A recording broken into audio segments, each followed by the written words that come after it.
Welcome to Postscript, a new podcast from WITF, where we'll take a closer look into the worlds of your favorite PBS shows. Episode by episode, our hosts will share recaps and reactions, explore standout moments that pique their curiosities, and invite you to share moments that make you wonder and fall in love with every episode. I'm Ali Amoros, producer of Postscript, and we're kicking things off by talking all things, all creatures great and small. So I'll pass it over to our hosts. Welcome to Postscript, all creatures great and small. Hi, I'm Beth Capello, WITF's project manager. I am a first-time viewer of All Creatures Great and Small, and I love all types of animals. So this show is something I'm really excited to talk about with you. And I'm Christina Zeiders, WITF's communications specialist. I'm a super fan of PBS dramas, so I'll be rewatching seasons 1 and 2, sharing the extra details I noticed on my second watch through. And then for season 3, I will be watching for the first time along with you, Beth. So Yay! I won't be able to spoil anything by accident. I'm excited to explore the character development, and I'm also a big fan of the romances throughout all the Masterpiece dramas. So that's something else I'm looking forward to. Awesome. Well, we are excited to watch along with our listeners, and we want to hear your thoughts as well. So whether this is your first time through or you're rewatching in anticipation of a new season, send us your afterthoughts at postscript@witf.org or ps@witf.org. Thanks, Beth and Christina. Before we launch Postscript All Creatures Great and Small, Season 1, let's get to know you guys a little bit more. So starting with Christina, give us a little bit about your background. Where are you from? So I'm from northern Dauphin County, kind of in a more rural area, surrounded by lots of farmland. When I was young, I remember the smell of manure, like waiting for the school bus in the mornings in the spring. It was not great because I have a real sensitive stomach, so I got a good ab workout every morning, trying not to retch. So I'm not a farmer, obviously, but I've been around farm animals, and I also... my dad refers to my house as the petting zoo, so we have a lot of pets at home, too. Awesome. And Beth, what about you? I am not from the farm. I'm from the outside of Philadelphia and in the suburbs. I grew up a very suburban life. Farm animals. Not quite James Herriot City Slicker. No. Right. Not in the city, but outside of it. We would visit Philadelphia so much. I love them. Go Eagles, go Phillies, go Sixers, go Flyers. I could go on and on. Go Union. All of the fans. All of the fans, yep. So it sounds like you've both grown up in different locations, and that's kind of the joys of this season. We see a little bit of like the city slicker stepping into the muddy grounds of the country, but we also get to know the villagers and the townspeople and get this really warm, close-knit environment. Yeah. Another thing that's big with this, with the close-knit environment, comes the animals. So tell us a little bit about your creatures, whether they be great or small. Let's start with Christina. Do you have any pets? I have many pets. I wrote their names down so I wouldn't forget any of them so they wouldn't be offended. So mine are all small. I have 6 pets. 2 dogs and 4 cats, and they are all rescues in their own way, some like directly and some just that we took them in because they needed a home. So I'll start with the one I met first, which is Nolly. Her full name is Manali.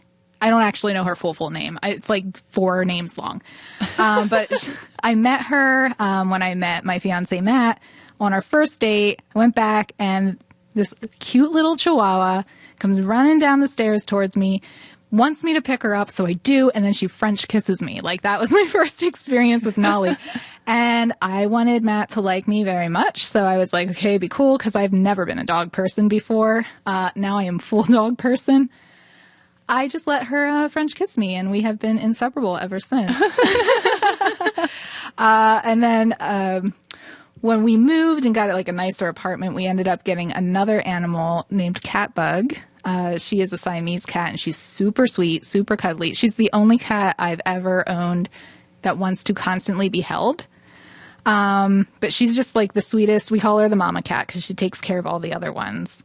And shortly after we got Catbug, we threw her for a loop by getting Panther. And Panther is actually our angriest animal. Nolly is in second place. Nolly is real moody and like makes her pretty face, which is just like her baring her teeth and making like a sort of noise. But anyways, Panther is the angriest cat because after we got Panther, like a year in, we got She-Ra and He-Man. And unfortunately, He-Man's no longer with us. But She-Ra's still with us, and Panther hates She-Ra so much, like to the point that when She-Ra walks into a room, she'll hiss, and sometimes she'll like bat her head or boop her, and then we yell at her, and Panther runs away. Oops, sorry, I knocked the mic cord. And after She-Ra, I think that's when we got Cece. So Cece is a Jack Russell Chihuahua mix. I don't know why I always get confused, because she looks so Jack Russell. I guess I have to think for a minute. She is such an awkward bubs. Like, she will just sit there and stare off into space like she's reliving her worst trauma, and then you'll say her name a few times, and then she's back to normal, and she's, like, wagging her tail and coming over for peanut butter. It happened this morning. She just stares off into space, and then she's back. Huh.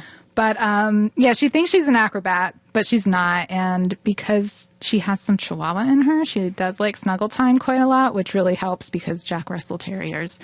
Lots of energy. Lots of energy. So she, she's just the most awkward, sweetest baby in the world. And she gives the slobbiest kisses. It's disgusting, but I love them. And then finally, we have Baba Yaga, who is our newest addition. She's still a kitten, although she's a year old at this point, a little more. And she is the nixiest, naughtiest cat I've ever met.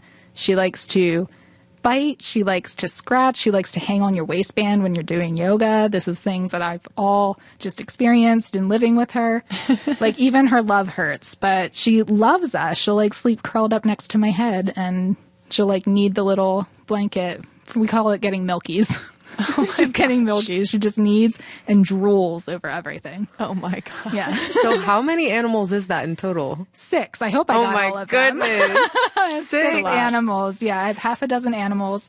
And I'm always joking to Matt. I'm like, when are we getting a third dog? But I can't. I walk the 2 by myself in the morning, and it's too much. I only have 2 arms. Oh my goodness. You need a yard. That's fence to amazing. help We you do. out We need a little bit. fenced-in yard. And then I can get my third dog.